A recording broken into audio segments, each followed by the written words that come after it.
What is going on, everybody? It is Jzak from Jzak in the Red Zone. I'm so so excited. I don't even know what to tell you guys. The New York Giants just had potentially one of my favorite drafts of all time.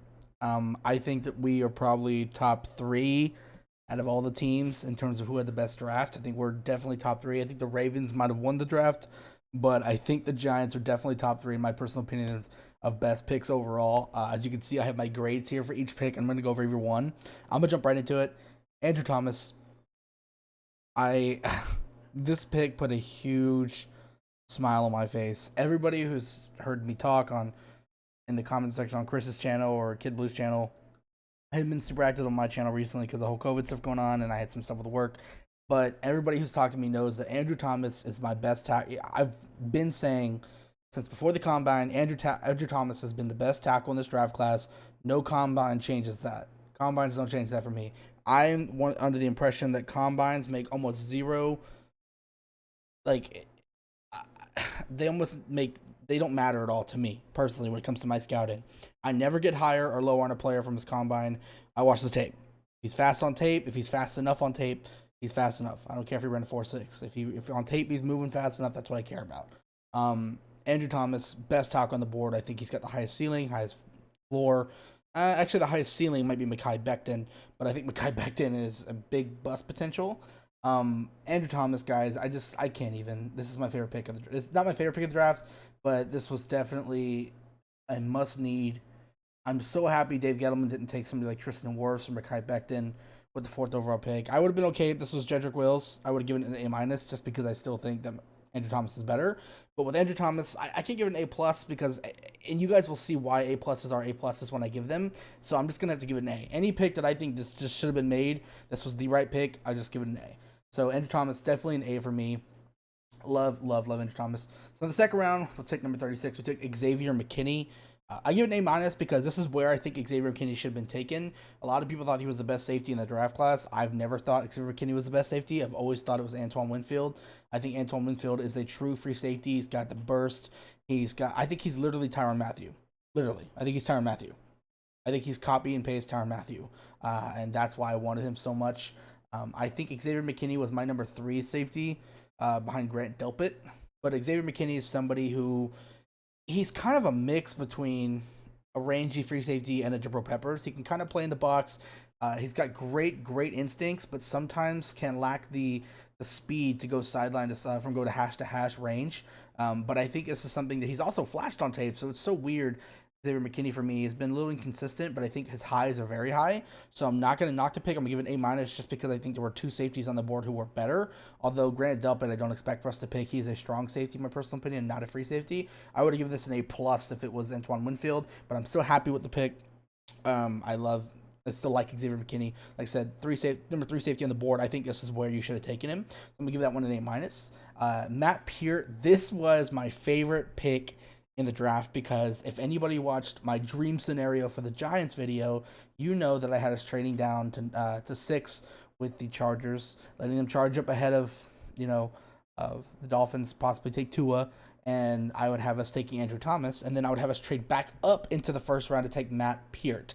Now, a lot of people are like, Matt Peart, who's this guy? Matt Peart, for me, was my 4th best tackle in the class. My top 5 tackles went Andrew Thomas, Jedrick Wills, Tristan Wirfs, Matt Peart, Mekhi Becton.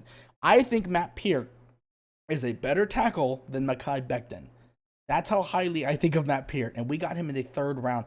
I would have called it my dream scenario if we traded back up into the 1st and got him in the 1st round. You can only imagine how ecstatic that was that we got Matt Peart in the 3rd.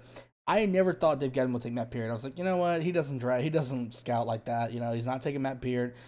For anybody who's unaware of Matt Peart is a high character, high work ethic kind of guy.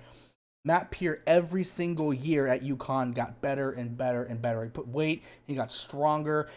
My personal opinion, guys, I commented this on Kid Blue's video. I think our future tackles are going to be Andrew Thomas on the left, Matt Peart on the right. I think that's going to be our tackle duo for the next 10 years if we can pay these guys and keep them locked up. That's how highly I think of both of these. I think Matt Peart is a steal in the 3rd round.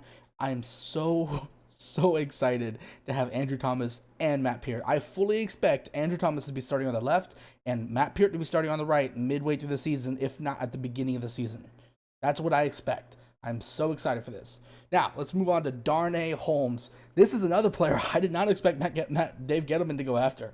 I love Darnay Holmes. Darnay Holmes is another amazing character. He went through a lot of adversity at USLA. He had some family issues going on with housing and things like that, and it affected his last year at college. Darnay Holmes is awesome. He literally, when he declared to UCLA, he said, "I'm going to graduate in 3 years and I'm going to enter the NFL draft and get in the NFL," and he did it. Darnay Holmes is a great cornerback. I really like, with a lot of potential. He's definitely a slot cornerback. He has some of the most elite quickness and speed I've seen. He's good man cover corner, decent in zone. He's not going to really be a press guy. They marked him as 5'10". He's probably 5'9". I think Darnay Holmes is definitely going to be our nickel corner. I think Julian Love, Jabril Peppers, and Xavier McKinney. I think sometimes we're going to have all three of them on the field. I think these guys are definitely going to rotate in and around at safeties, and I think Darnay Holmes will be our slot corner. So my personal opinion, we've drafted 4 starters, 1, 2, 3, 4. I think we have 4 starters right away. Now, Shane Lemieux, a lot of people are like, why did we take a guard? Why didn't we take Tyler Biadasz? And I'll be honest with you guys, with pick number 4 and pick number 5, I wanted Tyler. Well, actually, with pick number 5, he was gone by then. But in pick 4, I wanted Tyler Biadasz. I really did. So when I saw Darnay Holmes, I was like, oh, that's actually, sorry, I didn't even go with the rate. That's actually why I gave Darnay Holmes a B+, because I like Darnay Holmes. I think Darnay Holmes was a bottom of the second, top of the third round kind of player. So I think value is good. Looking at it more often, I think I probably should give it an A-, but I give it a B+ because I think Tyler Biadasz should have been the pick here. I think if we had Tyler Biadasz in our offensive line for the next, that's it. Like, we would have been done. I think if we had Tyler Biadasz, if you add Tyler Biadasz to this, I keep saying his name wrong. I think we instantly go from like a bottom 5 offensive line to like a top 5 offensive line in the league. Like, I think that's how highly I think of Tyler Biadasz in the starting lineup. But didn't go that way. Shane Lemieux, another guy. I have him here as guard slash corner slash center, because a lot of people don't know that Shane Lemieux he's been training at center. He's got videos of him on Instagram training at center position. I think Shane Lemieux is probably going to get moved into our center. So I give it a B+ because I think where you took him, good price, good solid pick. And I think we have our center. So I definitely expect Shane Lemieux to be moving to center. So I'm going to give that one a B+. I still think there were some better players on the board we could have taken, which is why it's only a B, not an A. Cam Brown, linebacker to Penn State. Give this a B-. I think this is probably our worst pick of the draft. Not a bad player. You know, he's tall. He's big. He has the straight line speed. Doesn't really have sideline quickness. He's definitely going to play off-ball linebacker for us. Going to drop back into coverage for hook zones. I think this is somebody we're going to rotate in when we find out halfway through the year that Blake Martinez is ass and he's worse than Alec Ogletree. I think this is somebody that's probably going to get a lot more playing time. I don't care what anybody says. You can hate me in the comment section below. Blake Martinez is an XFL linebacker, and he's now on our team. So yeah, I think Cam Brown is somebody who's going to get a lot more play time once the coaches and Dave Gettleman realizes that Blake Martinez is garbage while we're through the season. Carter Coughlin, our second best pick of the draft. Oh my God, in the second round. I mean, the 7th round. Are you got to be kidding me? I had Carter Coughlin's a third-round prospect for me. We got him in the 3rd round. Carter Coughlin is a Lorenzo Carter-esque kind of guy. I think he's a little better. I think he's a little more refined in his pass rushing ability. He's somebody who's quick enough to play into hook zones, maybe some flat coverages, Carol flats, but he's not the kind of guy that you're going to want to man up on tight end, something like that. I think he's a lot more athletic than people think he is. You know, I really like Carter Coughlin. I think this is somebody who, like Lorenzo Carter, like Oshane Ximines, I think he's going to fall into the rotation with them. So I think our pass rushing rotation, we're going to see a lot of Kyle Frackner, Carter, Ximines, and Coughlin. I think those are going to be our 4 guys who are really I think we're just going to be rotating them in and out consistently. Now, T.J. Brunson, another linebacker that I kind of like here in the draft. He's pretty good. He's one of those linebackers. He's more of a thumper, in my personal opinion, than he is like a drop back and coverage kind of guy. Somebody who's probably going to play inside the hashes. So I don't have a big problem with this. I think he's kind of a David Mayo. It's just good for depth. He's not the kind of linebacker I really want on the team that much, but I think he's good for depth. And it's in the 7th round. Most of the time, these kind of guys aren't even on the team anymore. Now, Chris Williamson out of Minnesota, I give this one a B as well. This is a cornerback slash safety kind of guy who played nickel. He can play a little bit of safety. He can cover. He's got decent ball instincts, and he is fast. So I think for where we took him and for the rotational player he'll be, I think this is actually a good solid pick, so I give it a B. Now, Tay Crowder, I give this one an A-. He was actually a sleeper pick for me. I would have liked him in the 6th round, maybe even the bottom of the 5th. I really like Tate Crowder out of Georgia. He's one of those safety, linebacker-ish kind of players. He played running back and got switched, and actually got moved over to linebacker during the 2016 during the year of 2016. So he's one of those guys who's got nice, good range across the field. He's a lot better in coverage than he is in the run. So he's actually one of those linebackers who need to improve in the run, which is why I'm happy we took him, because personally, I don't really care that much about the run game. I think we have a good front three to really worry about that. I want my linebackers to be more worried about coverage. So I think Tate Crowder is somebody.